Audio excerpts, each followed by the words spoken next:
আমাদের রাজ্যে বিধানসভা ভোট প্রায় চলেই গেল। বঙ্গ বিজেপি যথেষ্ট আত্মবিশ্বাসী 2026-এ তারা সরকার গড়বেই। আর অন্যদিকে লক্ষ্যে অবিচল বাংলার অগ্নিকন্যা।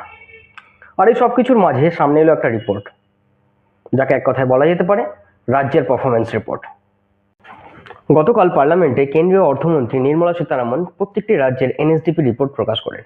এনএসডিপি নেট স্টেট ডোমেস্টিক প্রোডাক্ট 2025-26-এর ইকোনমিক সার্ভে অনুযায়ী পশ্চিমবঙ্গের এনএসডিপি গ্রোথ রেট 9.82%, আর টোটাল অ্যাসেট 16,32,000 কোটি টাকা। তালিকা সবার প্রথমে রয়েছে তামিলনাড়ু, যাদের এনএসডিপি গ্রোথ রেট 15.76%। পাশাপাশি আমরা যদি আমাদের প্রতিবেশী রাজ্যগুলোর দিকে তাকাই, যেরকম বিহারের 13.07%, উড়িষ্যার 13.04%, ঝাড়খণ্ডের 10.88%, এই রাজ্যগুলোর এনএসডিপি গ্রোথ রেট আমাদের রাজ্যের তুলনায় কিছুটা এগিয়ে। তবে পশ্চিমবঙ্গের এনএসডিপি গ্রোথ রেট চোখে পড়ার মতো ছিল কোভিডের সময়। 2021-22 অর্থবর্ষে আমাদের এনএসডিপি গ্রোথ রেট ছিল 17.55%।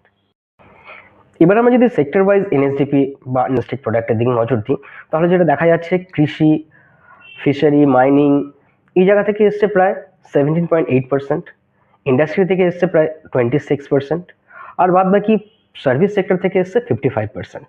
সার্ভিস সেক্টরের মধ্যে রয়েছে IT, tourism, public sector, health, education, transport, trade সহ এরকম বিষয়গুলি।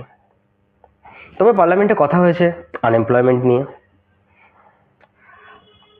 যে রিপোর্টটা সামনে এসছে সেটা নিয়েও কথা বলবো পরবর্তী আলোচনায়। তথ্যগুলো কেমন লাগলো প্লিজ জানাবেন। ভিডিও ভালো লাগলে প্লিজ